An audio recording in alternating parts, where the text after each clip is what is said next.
Hello friends, welcome to பிளி cinemas. இன்னைக்கு நம்ம தியேட்டர்ஸ்ல ரிலீஸ் ஆயிருக்க அவதார் ஃபயர் அண்ட் ஆஷ் படம் எப்படி இருக்குன்னு பார்க்க போறோம். வாங்க வீடியோக்குள்ள போகலாம். இந்த படம் பார்த்தீங்கன்னா அவதார் சீரிஸோட 3வது பார்ட்டா வந்திருக்கு. இப்போ இந்த படத்தோட கதையை பத்தி பார்க்கலாம். இந்த படம் பார்த்தீங்கன்னா பார்ட் 2ஓட கண்டினியூஷன் தான். நம்ம ஹீரோ ஃபேமிலி இருக்காங்க, அதுல அவர் பையனும் இறந்து போயிருப்பாரு. அவங்க தம்பி அதனால ஒரு கில்ட்லயும் இருக்காரு. இந்த மாதிரி சிச்சுவேஷன்ல அங்க இருக்க ஸ்பைடர் அப்படின்ற பையன், அதாவது மனுஷ ரூபத்துல இருக்க பையன் சுவாசிக்க ரொம்ப பிரச்சனையா இருக்கான். அவனை எப்படியாவது சரி பண்ணும் அப்படின்ட்டு பாக்குறாங்க. அதுக்காக அங்க வர பறக்கும் ட்ரேடர்ஸ் கிட்ட இந்த பையனை கூட்டிட்டு போய் விடுங்கன்றாங்க. ஆனா அந்த பையன் போக மாட்டேன்றா. இவங்க ஃபேமிலியில இருக்க பசங்களும் விட மாட்டேன்றா. அதனால நம்ம எல்லாருமே சேர்ந்தே போகும், அவனை கூட்டிட்டு போய் விட்டுட்டு வரலாம் அப்படின்ற மாதிரி டிசைட் பண்றாங்க. அதை நோக்கி கிளம்பி போறாங்க. போற வழியில பாத்தீங்கன்னா வில்லன் குரூப் அட்டாக் பண்ண பாக்குறாங்க. அப்படி அந்த சாம்பல் வில்லன் குரூப்லாம் யாரு, அவங்க எதுக்காக இவங்களை அட்டாக் பண்றாங்க, அதே மாதிரி மனிதர்கள் அங்க போயிட்டு ரிசர்ச் பண்றாங்க. இவங்கள மாதிரியே அங்க போயிட்டு மனிதர்கள் வாழணும், அது மட்டும் இல்லாம அங்க இருக்க கடல் வாழ் மிருகத்துக்கிட்ட இருந்து அமிர்தம் எடுக்கணும் அப்படின்ற மாதிரி பாக்குறாங்க. அதுக்கப்புறம் நடக்கிற சுவாரஸ்யமான சம்பவங்கள் என்ன, இதெல்லாம் எப்படி ரிலேட் ஆகுது,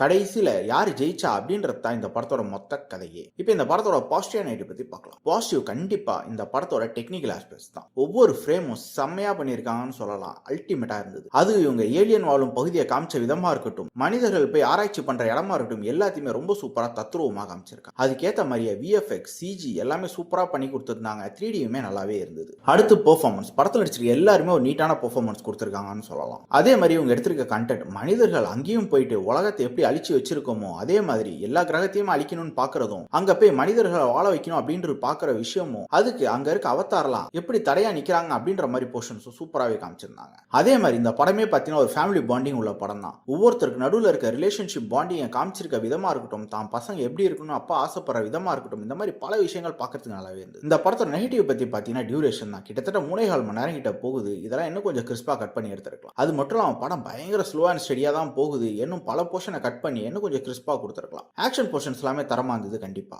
மற்றபடி பயங்கர ஸ்லோவா தான் போகுது. சில சீன்லாம் தூக்க வர அளவு தான் இருக்கு. மொத்தத்தில் இது விஷுவல்ஸ்க்காக பார்க்க வேண்டிய படமா தான் இருக்கு. ட்ரை பண்ணி பாருங்க. இன்னொரு வீடியோவில் சந்திக்கலாம். தேங்க்யூ.